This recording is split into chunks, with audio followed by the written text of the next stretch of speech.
Hello guys, எனக்குனே வந்து சேருவாங்களா இந்த மாதிரி அப்படின்ற மாதிரி தான் இருக்குது. ஆக்சுவலாக இந்த கஸ்டமர் பார்த்திங்கன்னா 2 kg கேக் கேட்டிருந்தாங்க. அது கேட்டதெல்லாம் எனக்கு பிரச்சனை இல்லை. அன்னைக்குன்னு பார்த்து நாங்கள் ஊருக்கு கிளம்பிட்டோம். கிளம்பும் போது கரெக்டாக அவங்க கேட்டிருந்தாங்க. நல்ல வேளை அவங்க வந்து ஒரு 4 டேஸ்க்கு முன்னாடியே வந்து என்கிட்ட ஆர்டர் பண்ணதுனால ஓகே அப்படின்னு சொல்லி நான் கன்ஃபார்ம் பண்ணிக்கிட்டேன் இந்த ஆர்டரை. இவங்க வந்து பார்த்திங்கன்னா இந்த ஆர்டர் வாங்கியிருந்தவங்களும் பார்த்திங்கன்னா தர்மபுரி தான், எங்களோட ஊர் தான்.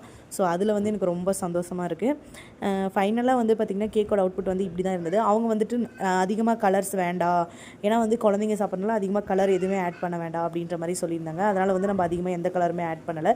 ஸோ இந்த கேக் நம்ம டெலிவரி பண்ண போகும்போது என்னோடய பையனை நான் தூக்கிட்டு போகக்கூடாது அப்படின்னு நான் நினச்சேன். சரி, அவனை வேறு எங்கேயும் விடுறதுக்கு முடியல அப்படின்னு சொல்லிட்டு நான் என்ன பண்ணேன், அவனையும் கூட்டிகிட்டு போனேன். போகிற வழியிலே பாதியிலே தூங்கிட்டான். இவங்களோட அட்ரஸை நாங்கள் கண்டுபிடிக்கிறதுக்குள்ளே ஒரு வழி ஆகிட்டோம்.